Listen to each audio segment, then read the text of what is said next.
ഇപ്പൊ നമ്മുടെ കൂടെ ഇന്നുള്ളത് ഷെഫിനാണ്. ഷെഫിൻ നമ്മുടെ കഴിഞ്ഞ ജാം ബാച്ചിലെ സ്റ്റുഡന്റ് ആണ്. അപ്പം ഈ കഴിഞ്ഞ IIT ജാം 2025 എക്സാമില് 340 ആണ് ആളുടെ ഓൾ ഇന്ത്യ റാങ്ക് വരുന്നത്. അത് ജാം മാത്രമല്ല, ഗേറ്റും BSc കെമിസ്ട്രി കഴിയുമ്പോൾ തന്നെ ഗേറ്റും ക്വാളിഫൈ ചെയ്ത ആളാണ്. ഈ രണ്ട് എക്സാമുകളും ക്രാക്ക് ചെയ്യാന്ന് പറഞ്ഞാൽ വൺ ഓഫ് ഏറ്റവും ഡിഫിക്കൽട്ട് ആയിട്ട് എക്സാമുകളാണ് ഇതെല്ലാം. അപ്പം ഷെഫിൻ ഇങ്ങനെ ഒരു കോച്ചിങ്ങിന്റെ ഭാഗമാകുമ്പോൾ വിചാരിച്ചിരുന്നു ഗേറ്റും ജാമും എല്ലാം ഇത്രയും നല്ല റാങ്കോട് കൂടി പാസ്സാകാൻ കഴിയുമെന്നും ഈവൻ IIT മദ്രാസിൽ തന്നെ MSc അല്ലെങ്കിൽ IIT മദ്രാസിൽ തന്നെ കിട്ടുമെന്നൊക്കെ ഉണ്ടായിരുന്നോ? അവിടെ വരുന്നതിന്റെ മുന്നേ ജസ്റ്റ് ജാം ഒന്ന് പാസ്സാവുക, എവിടെയാലും ഒരു നല്ല ഇൻസ്റ്റിറ്റ്യൂട്ടിൽ PG ചെയ്യാന്നുള്ള ഒരു ഒറ്റ ഉദ്ദേശം മാത്രമേ ഉണ്ടായിരുന്നുള്ളൂ. ആദ്യം തന്നെ കോളേജിൽ നിന്ന് ഇങ്ങനെ ഇപ്പൊ നമ്മളെ നാട്ടിലിപ്പോ കുറെ കോളേജുകളുണ്ട്. അപ്പോ സാധാരണ ഒരു കോളേജിൽ ഒരു PG ചെയ്യാന്നുള്ളത് എനിക്ക് തീരെ ഇഷ്ടപ്പെടുന്ന ഒരു കാര്യമല്ലായിരുന്നു. അതുകൊണ്ട് തന്നെയാണ് ഞാൻ കോളേജ് കഴിഞ്ഞിട്ട് ഞാൻ നമ്മളെ കാലിക്കറ്റ് യൂണിവേഴ്സിറ്റിന്റെ അണ്ടറിലുള്ള അഫിലിയേറ്റഡ് കോളേജസിലൊന്നും ഞാൻ കൊടുത്തിട്ടേ ഇല്ലായിരുന്നു. അങ്ങനെയാണ് ഞാൻ റിപ്പീറ്റ് ചെയ്യാന്ന് വിചാരിച്ചത്. ഏതെങ്കിലും ഒരു IIT NIT ഏതായാലും കുഴപ്പമില്ലായിരുന്നു. അങ്ങനത്തെ ഒരു മൈൻഡിലാണ് വന്നത്. പിന്നെ ഇവിടെ എത്തിയതിന്റെ ശേഷമാണ് പിന്നെ ഒരുപാട് എല്ലാവരുടെ ഒരു നമ്മൾ കൂടെ നിൽക്കുന്നവരെ മൈൻഡ് തന്നെയാണല്ലോ നമുക്ക് ഏകദേശം വരിക. എല്ലാവരും അങ്ങനെ IIT എന്നുള്ള മൈൻഡായി മാറി. അങ്ങനെ മൈൻഡായി പോയതാണ്. പിന്നെ ഗേറ്റിനെ കുറിച്ചൊന്നും ആലോചിച്ചിട്ട് കൂടി ഇല്ലായിരുന്നു. ഗേറ്റ് എന്താണെന്നും കഴിഞ്ഞ കൊല്ലം ഞാൻ ഗേറ്റ് ചെയ്തിട്ടില്ല. ഗേറ്റിനെ കുറിച്ചുള്ള കാര്യങ്ങളൊക്കെ ഇവിടെ തന്നെയാണ് മനസ്സിലായത്. അങ്ങനെ ഗേറ്റ് ചെയ്തിപ്പോ കിട്ടിപ്പോയതാണ്. കാരണം നമുക്ക് ഇവിടെ പഠിപ്പിച്ചു തരുന്ന കാര്യങ്ങളൊക്കെ ഗേറ്റിനും ജാമിനും എല്ലാത്തിനും ഉപകാരപ്പെടുന്ന, ജാമില് മാത്രം ഒതുങ്ങുന്ന ഒരു സിലബസ് അല്ലാത്തതുകൊണ്ട് നമുക്ക് ഗേറ്റും കൂടി അങ്ങനെ പ്രിപ്പയർ ചെയ്യാൻ കഴിഞ്ഞു പോയത്. ഇപ്പൊ ഗേറ്റ് കിട്ടിയെന്ന് പറയുമ്പോൾ കോളേജിൽ നിന്നൊക്കെ നല്ല, കാരണം PG കുട്ടികൾക്ക് പോലും കിട്ടാൻ പലപ്പോഴും പ്രയാസപ്പെടാറുണ്ട്. ആ ടീച്ചേഴ്സ് ഒക്കെ സാറൊക്കെ പറഞ്ഞോ? അങ്ങനെ പറഞ്ഞത്. കാരണം നമുക്ക് കോളേജിലെ ഒരു പെർഫോമൻസ് വെച്ചിട്ടാവും ചിലപ്പോൾ സാർമാരെ നമ്മളെ കമ്പയർ ചെയ്യാം. അതെ അതെ. അപ്പോ കോളേജൊന്നും അല്ലാതെ ഞാൻ പെർഫോം ചെയ്തിട്ടുമില്ല. അപ്പൊ അത് കഴിഞ്ഞതിന് ശേഷം പിന്നെ ഞാൻ ഇവിടെ വന്ന് ഒരു 6 മാസത്തിന്റെ ഉള്ളിൽ ഗേറ്റും ജാമും കിട്ടുക എന്ന് പറയുമ്പോൾ സാറിനെ വിളിച്ചിട്ട് കുറെ സംസാരിച്ച് നല്ലതാണെന്നൊക്കെ കോളേജ് സാർ വിളിച്ചിട്ടുണ്ടാവും അല്ലേ? സാർ വിളിച്ചു. ഇപ്പൊ കൂടെ ഉള്ളവർ തന്നെ ഞങ്ങൾ 3 ആൾക്കാരുണ്ടായിരുന്നു. 3 ആൾക്കും വന്നു. റിപ്പീറ്റ് ചെയ്ത് നിങ്ങൾ 3 3 ആൾക്ക് പേരല്ലേ വന്നിരുന്നത്? 3 പേർക്കും കിട്ടിയില്ല. എല്ലാവർക്കും 1000 ബിലോ, 1000 അല്ല, എല്ലാവർക്കും നല്ല റാങ്ക്, 600 ബിലോ റാങ്ക് ഉണ്ട് അല്ലേ? 600 3 റാങ്ക്. പേർക്ക്. അപ്പൊ ഞങ്ങള് ആകെ ബോയ്സ് 5 ആൾക്കാരുണ്ടായിരുന്നു. ഇപ്പൊ 3 ആൾക്കാരെ റിപ്പീറ്റ് ചെയ്തത്. അതിൽ റിപ്പീറ്റ് ചെയ്ത 3 ആൾക്കാർക്കും കിട്ടുക എന്ന് പറഞ്ഞാൽ തന്നെ വലിയ ഈ സന്തോഷമുള്ള 3 കാര്യം. പേർക്കും IIT തന്നെ കിട്ടുകയും ചെയ്യും. നല്ല റാങ്ക് ഉണ്ടല്ലേ 3 പേർക്കും? അങ്ങനെയാണ്. ഏകദേശം 600 റേഞ്ചിലാണ് എല്ലാവർക്കും വന്നത്. അല്ല അല്ലേ? അതിന്റെ ഓക്കെ ഓക്കെ. അപ്പൊ എന്തായാലും റിപ്പീറ്റ് ചെയ്ത് നന്നായി. ഇപ്പൊ ഒരു തീരുമാനം നന്നായി തോന്നുന്നു അല്ലേ? നല്ല തോന്നുന്നുണ്ട്. കുറെ കാര്യം, എസ്പെഷ്യലി കാര്യങ്ങൾ പഠിക്കാൻ കഴിയുക എന്നുള്ളതാണല്ലോ. അതെ, എന്തായാലും ആ ഒരു സമയം നിങ്ങൾ ഉപയോഗപ്പെടുത്തിയത് നന്നായി. അത് ഞങ്ങളിപ്പോ ഡിഗ്രി ടൈമിൽ പഠിക്കുമ്പോൾ തന്നെ എന്തെങ്കിലും പഠിച്ചിട്ട് എക്സാം എന്തെങ്കിലും ഒന്ന് ക്രാക്ക് ചെയ്തിട്ട് മുന്നോട്ട് പോവാന്നുള്ളൊരു ഇത് മാത്രമേ ഉണ്ടായിരുന്നുള്ളൂ. എക്സാം ഒക്കെ കഴിഞ്ഞ് ഡിഗ്രി കഴിയുമ്പോൾ തിരിഞ്ഞു നോക്കുമ്പോൾ കാര്യമായിട്ടൊന്നും പഠിക്കാത്തൊരു ഫീൽ ഉണ്ടായിരുന്നു. പക്ഷെ എന്ന് ഇപ്പൊ പറഞ്ഞാൽ റിപ്പീറ്റ് ചെയ്ത് മോസ്റ്റ്ലി സെമസ്റ്റർ എക്സാം എന്ന് പറഞ്ഞാൽ ഒരാഴ്ച കൊണ്ട് പഠിക്കുന്നു, ഒരാഴ്ച കൊണ്ട് മറന്നു പോകുന്നു. അതെ അതെ. കാരണം എന്താ വെച്ചാൽ കോളേജിൽ നമുക്ക് വേറെ കുറെ ആക്ടിവിറ്റീസും കാര്യങ്ങളും അങ്ങനെ ആ ഒരു മൈൻഡിൽ നടക്കുകയാണല്ലോ. പക്ഷെ പിന്നെ അതിന്റെ ശേഷമാണ് പിന്നെ ഒന്ന് കെമിസ്ട്രി പഠിക്കണം എന്നുള്ള, അതിന് മാത്രമായിട്ട് ഒരു 6 മാസം മാറ്റി വെക്കണം, വേറെ ഒന്നും മാറ്റി പാടില്ല എന്നുള്ള ഒരൊറ്റ ചിന്ത കൊണ്ട് മാത്രമാണ് ഓഫ്ലൈൻ തന്നെ ചൂസ് ചെയ്ത്. പിന്നെ അങ്ങനെ വന്ന് ഇപ്പൊ പഠിച്ചു നോക്കുമ്പോൾ കെമിസ്ട്രി നമുക്ക് പറ്റുന്ന ഒരു കാര്യമാണെന്ന് തോന്നുന്നുണ്ട്. ഞാൻ കെമിസ്ട്രി ഒഴിവാക്കിയിട്ട് വേറെ ഏതെങ്കിലും മേഖലയിലേക്ക് പോയാലോ എന്ന് വരെ ചിന്തിച്ചിട്ടുണ്ട് കോളേജ് കഴിഞ്ഞപ്പോ. പിന്നെ നമ്മൾ പഠിച്ചത് ഇതല്ലേ എന്ന് വെച്ചിട്ട് പിന്നെ വേറെ ഒന്നും അറിയില്ലല്ലോ. അപ്പൊ അങ്ങനെ ഇതായിട്ടാണ് പിന്നെ ഒന്ന് റിപ്പീറ്റ് ചെയ്യാൻ വിചാരിച്ചത്. അതിന്റെ ഇടയിൽ നിർത്തി പോയിരുന്നെങ്കിൽ ഇപ്പൊ ആലോചിച്ചോ?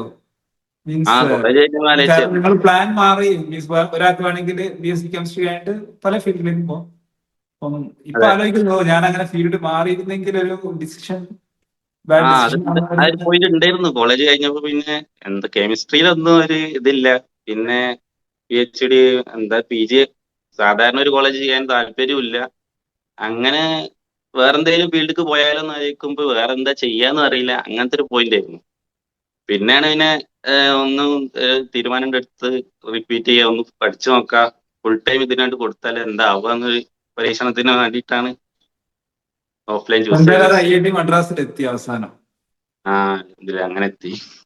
Okay okay. പക്ഷെ കോച്ചിങ്ങിന്റെ ആദ്യം നിങ്ങൾ തീരുമാനമൊക്കെ എടുത്ത് കോച്ചിങ് ജോയിൻ ചെയ്യുന്നതിന്റെ മുന്നേ പ്രശ്നമല്ല, ജോയിൻ ചെയ്ത് ക്ലാസ് അങ്ങ് തുടങ്ങുമ്പോ അത്ര ആദ്യം ഒരു പ്രയാസം ഉണ്ടാവുമല്ലോ. എങ്ങനെയായിരുന്നു അതുണ്ടായിരുന്നു. പിന്നെ സ്റ്റാർട്ടിങ് പോവാൻ? അത് അങ്ങനെ ഉണ്ടായിരുന്നു. കാരണം അത് ഞാൻ ആക്സെപ്റ്റ് ചെയ്തായിരുന്നു. എന്തായാലും നമുക്കൊന്നും അറിയാത്ത ഒരു സീറോ തുടങ്ങണായോണ്ട് എന്തായാലും ഫസ്റ്റ് ആദ്യം കുറെ ബുദ്ധിമുട്ടുണ്ടാവും, കുറെ മാർക്ക് കുറയും. അതൊക്കെ കുറെ ആക്സെപ്റ്റ് ചെയ്തിട്ട് തന്നെയാണ് വന്നത്. പിന്നെ പോരാത്തതിന് ഇവിടെ എത്തിയ സാറും കുറെ പറഞ്ഞു. ഇങ്ങനത്തെ കുറെ ആൾക്കാർ കൂടെ ഉണ്ടായിരുന്നു. കുറെ ഒന്നും ഒന്നും ആവാതെ പിന്നെ ലാസ്റ്റ് എന്തെങ്കിലും ഒന്ന് ആക്കണം എന്ന് വിചാരിച്ചു വന്ന കുറെ ആൾക്കാർ നമ്മളെ കൂട്ടത്തിൽ ഉണ്ടായിരുന്നു. അപ്പൊ പിന്നെ ആ അതൊക്കെ അക്സെപ്റ്റ് ചെയ്തിട്ട് തന്നെയാണ് വന്നത്. പിന്നെ ഒന്ന് പറയും ചെയ്യുമല്ലോ, എത്രയായാലും നമ്മൾക്ക് ഇമ്പ്രൂവ്മെന്റ് ഉണ്ടാവും.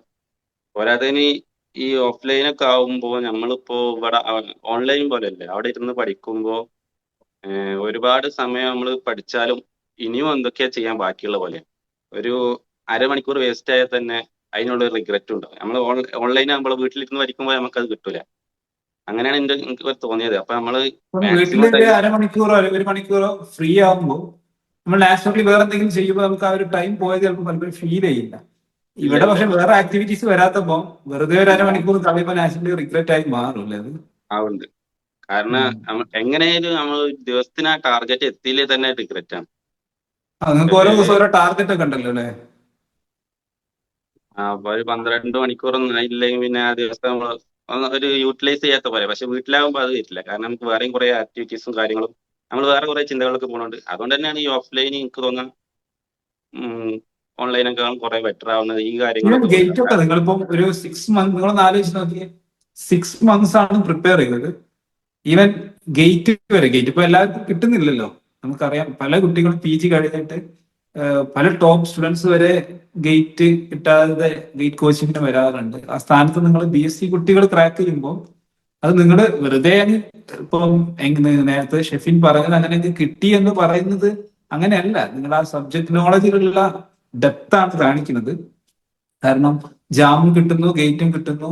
അങ്ങനെ ആരെങ്കിലും ഒന്നോ രണ്ടോ പേരല്ലല്ലോ കിട്ടുന്നത്. നിങ്ങളുടെ ക്ലാസ്സിൽ നിന്ന് തന്നെ ഏകദേശം 30ഓളം പേര് കിട്ടുന്നു എന്ന് പറയുമ്പോൾ നിങ്ങളൊരു അത്രയും ഡെപ്തിൽ നിങ്ങൾ എല്ലാവരും നോളജിൽ ഗ്രോത്ത് ഉണ്ടായിട്ടുണ്ട്. അപ്പൊ അത് നിങ്ങളുടെ MSc പഠനമൊക്കെ വളരെ നല്ല രീതിയിൽ നിങ്ങൾക്ക് ഈസി, കുറച്ചും കൂടെ വളരെ സ്മൂത്ത് ആയിട്ട് ചെയ്യാൻ കഴിയും. ഇപ്പൊ കഴിഞ്ഞ ബാച്ചിലുള്ള ഈവൻ ഫിദയും കൃഷ്ണപ്രിയയും ഹരിചന്ദ്രനൊക്കെ പറയാറ് അവർക്കൊക്കെ ഓൾ ഇന്ത്യ റാങ്ക് 5ഉം 17ഉം ഒക്കെ കിട്ടിയ ആളുകളാണെങ്കിലും ഒരു കോച്ചിങ്ങിന്റെ ഡയറക്റ്റ് PG കഴിഞ്ഞ്, സോറി, UG കഴിഞ്ഞ് ഡയറക്റ്റ് പോയി കഴിയുമ്പോൾ ചിലപ്പം MScയിൽ ഒരുപാട് പുതിയ കാര്യങ്ങൾ വരുമ്പോൾ മാനേജ് ചെയ്യാൻ പലപ്പോഴും ബുദ്ധിമുട്ടുണ്ടാവാറുണ്ട്.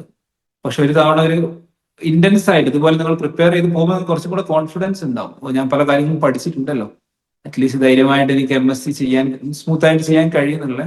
അല്ലാത്തവരും ചെയ്യുന്നുണ്ട്. പക്ഷെ നിങ്ങൾക്ക് ഒരു ഇങ്ങനത്തെ പ്രിപ്പറേഷന്റെ ഭാഗമായപ്പോൾ നല്ലൊരു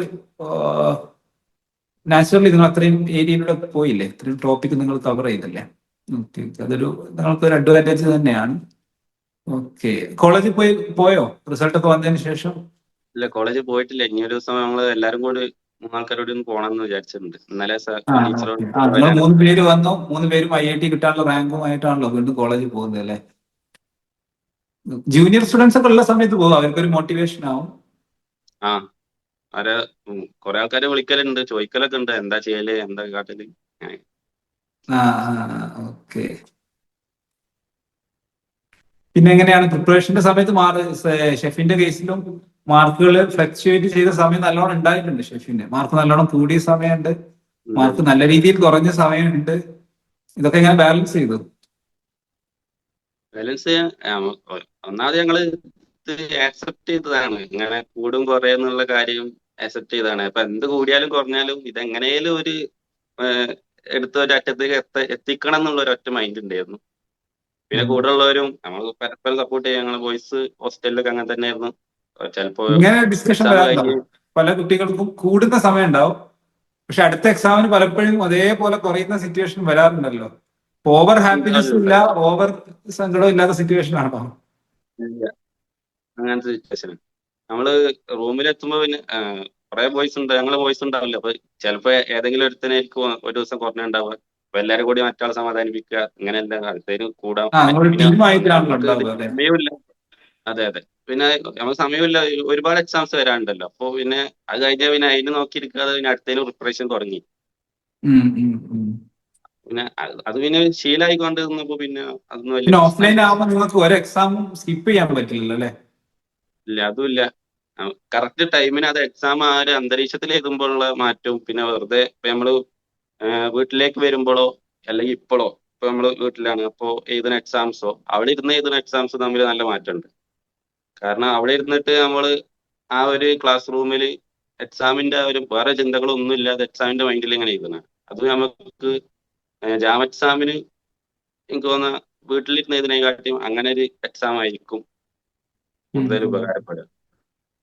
ഓക്കെ. അപ്പം ഷെഫിന് മദ്രാസ് തന്നെയല്ലേ ജോയിൻ, അല്ലെങ്കിൽ IISc ആണോ? മദ്രാസാണ് ഫസ്റ്റ് കൊടുത്തത്. IISc കൊടുത്തിട്ടുണ്ട്. ഇന്റർവ്യൂ അറ്റൻഡ് ചെയ്യാന്നുള്ളൊരു ഇതിൽ. ഓക്കെ. അല്ല, IISc ജോയിൻ ചെയ്യുന്നില്ല?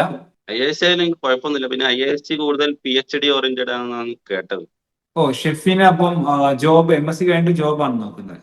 അതാണ് താല്പര്യം. അപ്പൊ വളരെ സന്തോഷം ഷെഫി. ആ സാർ, അല്ലേ? അപ്പം നല്ല അടിപൊളിയായിട്ട് MSc ഒക്കെ ചെയ്യൂ. ശരി, താങ്ക് യു.